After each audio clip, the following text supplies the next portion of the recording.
Of light का मतलब क्या है? रिफ्लेक्शन ऑफ लाइट का मतलब होता है, मैंने अभी बताया कि जब लाइट किसी सरफेस पर पड़ के रिटर्न हो जाती है या चली जाती है तो उसे क्या कहते हैं? रिफ्लेक्शन ऑफ लाइट कहते हैं। ठीक है, द लाइट या the return of the light, return का मतलब लौट जाना। क्या होता है रिटर्न का मतलब? In the same medium after the striking a surface is called reflection. यानी लाइट जब किसी सरफेस से टकराकर लौट जाती है तो इसे क्या कहते हैं? इसे हम रिफ्लेक्शन ऑफ लाइट कहते हैं। ये दो तरीके का होता है, रेगुलर, इर्रेगुलर। रेगुलर के लिए क्या होना चाहिए? रेगुलर के लिए जो प्लेन है, जो आपका सरफेस है, वो प्लेन होना चाहिए। समझ में आ गई? और उसके लिए आपका रेगुलर होना, इर्रेगुलर होना चाहिए। यानी इर्रेगुलर के लिए जो सरफेस है वो कैसा होगा? वो खुरदरा होगा, तो कुछ पार्ट लाइट का एब्जॉर्ब हो जाएगा और बाकी रिटर्न होगा।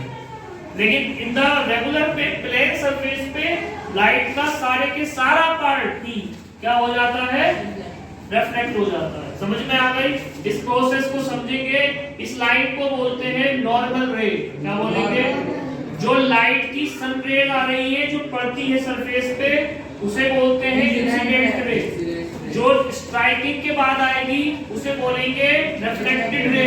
इस तस्वीर को ऐसे भी समझ सकते हैं, इस तरीके से ये आई, ये चली गई, तो ये हो गई इंसिडेंट, ये रिफ्लेक्टेड। इसके बीच का जो एंगल है, इसके बीच का, इंसिडेंट के बीच का जो एंगल है वो कहलाएगा आपका इंसिडेंट एंगल। और रिफ्लेक्टेड रे का और नॉर्मल के बीच का जो एंगल है वो क्या कहलाएगा आपका? वो कहलाएगा रिफ्लेक्टेड एंगल। समझ में आ गई कहानी आपको? ठीक है, तो ये हो गई incident ray, incident angle, reflected ray, reflected angle. ठीक है, उसके बाद इसमें आगे टॉपिक है लॉज ऑफ रिफ्लेक्शन। कुछ और चीजें भी हैं जिनकी हम बात करेंगे। प्लेन ऑफ इंसिडेंस की अगर बात करें तो ये जगह प्लेन ऑफ इंसिडेंस कहलाएगी और ये जगह प्लेन ऑफ रिफ्लेक्शन कहलाएगी। समझ में आ गई? अब पढ़ेंगे laws of reflection.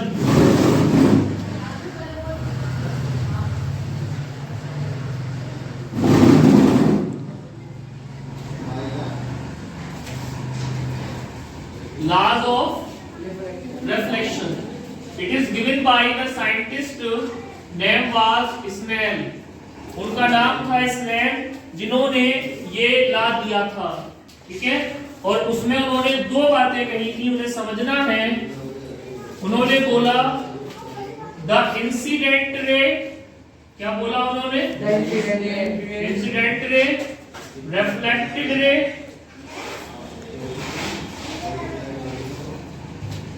and normal ray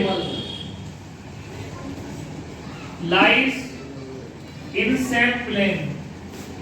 यानी ये तीनों लाइन जो है वो क्या होती है? सेम प्लेन में दिखाई देती हैं।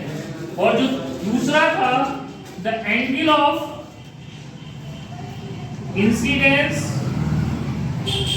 Is always equal to angle of reflection. आप इसे ऐसे कह सकते हैं sine i equal to sine r. फिर से समझिए दोनों बातें, इंसिडेंट रे, रिफ्लेक्टेड रे और नॉर्मल रे, तीनों सेम प्लेन में लाई करती हैं। पहली बात। दूसरी बात कही उन्होंने एंगल ऑफ इंसिडेंस और angle of reflection always equal होते हैं। ये क्या है? ये दूसरी थी, और इसको mathematically sine i upon sine r लिख सकते हैं। ठीक है, तो साइन आई किसको दिखाएगा? एंगल ऑफ इंसिडेंस को, और साइन आर किसको दिखाएगा? रिफ्लेक्शन को। आ गई बात समझ में? अब इसमें नेक्स्ट टॉपिक है फॉर्मेशन ऑफ इमेज। सबसे पहले हम ये समझेंगे कि इमेज क्या होती है और कितने टाइप की इमेज होती है। फॉर एग्जाम्पल ये कैंडल रखी हुई है, ठीक है, इस कैंडल की हमें जो है इमेज देखनी है, तो इमेज दो तरीके की होगी, एक होगी रियल और एक होगी वर्चुअल। रियल इमेज क्या होती है? रियल इमेज का मतलब होता है ऐसी इमेज जो आपकी पर्दे पर आ जाए, स्क्रीन पर आ जाए, दिखाई दे। जैसे जब आप मूवी देखते हैं तो जो आपके पास में पिक्स है हीरो के, हीरोइन के, वो क्या है? जो रियल इमेजेस हैं। क्या है वो? वर्चुअल इमेजेस स्क्रीन पे नहीं आ सकते। समझ में आ गई? जैसे छाया, इंसान की जो शैडो है वो दिखती है, लेकिन वो साफ नहीं दिखती कि नाक कैसी है, कान कैसे, आंखें कैसी है उसकी। समझ में आ गई? तो जो इमेज पर्दे पर आ गई उसे बोलते हैं रियल इमेज। जो पर्दे पे नहीं आती, स्क्रीन पे, उसे बोलते हैं वर्चुअल इमेज। ठीक है? इमेज दो तरह की होती हैं, बेसिक ऑफ इन्वर्टेड हो सकती हैं या इरेक्ट हो सकती हैं। इरेक्ट का मतलब है सीधा, इन्वर्टेड का मतलब है उल्टा। ये मोमबत्ती सीधी भी दिखाई दे सकती है इमेज में जैसे बनी हुई है, इसी तरीके से, या फिर उल्टी भी दिखाई दे सकती है ये। ठीक है?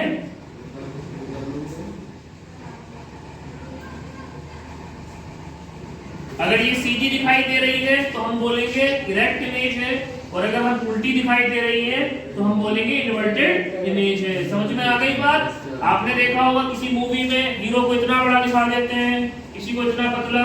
ये सब लेंसेज का कमाल है। ठीक है? लेंस को लगाते रहते हैं और छोटा बड़ा करते रहते हैं। बाकी मेकअप का कमाल होता है और सारा जो है ना लेंस का कमाल है। समझ करते हैं दोबारा से। रिफ्लेक्शन क्या है? अभी बताया, लाइट का किसी सरफेस से टकराकर वापस लौट जाना रिफ्लेक्शन ऑफ लाइट है। ये दो तरीके का होता है, रेगुलर और इरेगुलर। रेगुलर का मतलब है प्लेन सरफेस पे, इरेगुलर का मतलब है खुरदरे सरफेस पे। ठीक है? ये एक इमेज बना दी हमने, यहाँ इंसिडेंट रे आ रही है, रिफ्लेक्टेड रे जा रही है। इंसिडेंट रे के बीच का बना एंगल और नॉर्मल के बीच का बना एंगल इंसिडेंट एंगल है। रिफ्लेक्टेड रे के बीच में और नॉर्मल के बीच का बना एंगल रिफ्लेक्टेड एंगल है, या एंगल ऑफ रिफ्लेक्शन भी कह सकते हैं, एंगल ऑफ इंसिडेंट भी कह सकते हैं। ये वाली जगह प्लेन ऑफ इंसिडेंस है, ये वाली जगह प्लेन ऑफ रिफ्लेक्शन है। ठीक है? इसके बाद हमने बताया एक लॉज ऑफ रिफ्लेक्शन है। लॉज ऑफ रिफ्लेक्शन में स्नेल का लॉ कहलाता है। ये पहली बात कही कि इन्होंने the incident ray, reflected ray और नॉर्मल रे जो होती है सेम प्लेन में दिखाई देती है। और दूसरा कहा था उन्होंने एंगल ऑफ इंसिडेंस जो होता है ऑलवेज एंगल ऑफ रिफ्लेक्शन के बराबर होता है। तो sin i equal to sin r। फिर उसके बाद इमेज की बात करते हैं तो इमेज भी दो तरीके की होती है, एक रियल इमेज होती है, एक वर्चुअल इमेज होती है। ठीक है? इमेज जो होती है सीधी भी होती है और उल्टी। तो सीधी को इरेक्ट कहते हैं और उल्टी को क्या कहते हैं?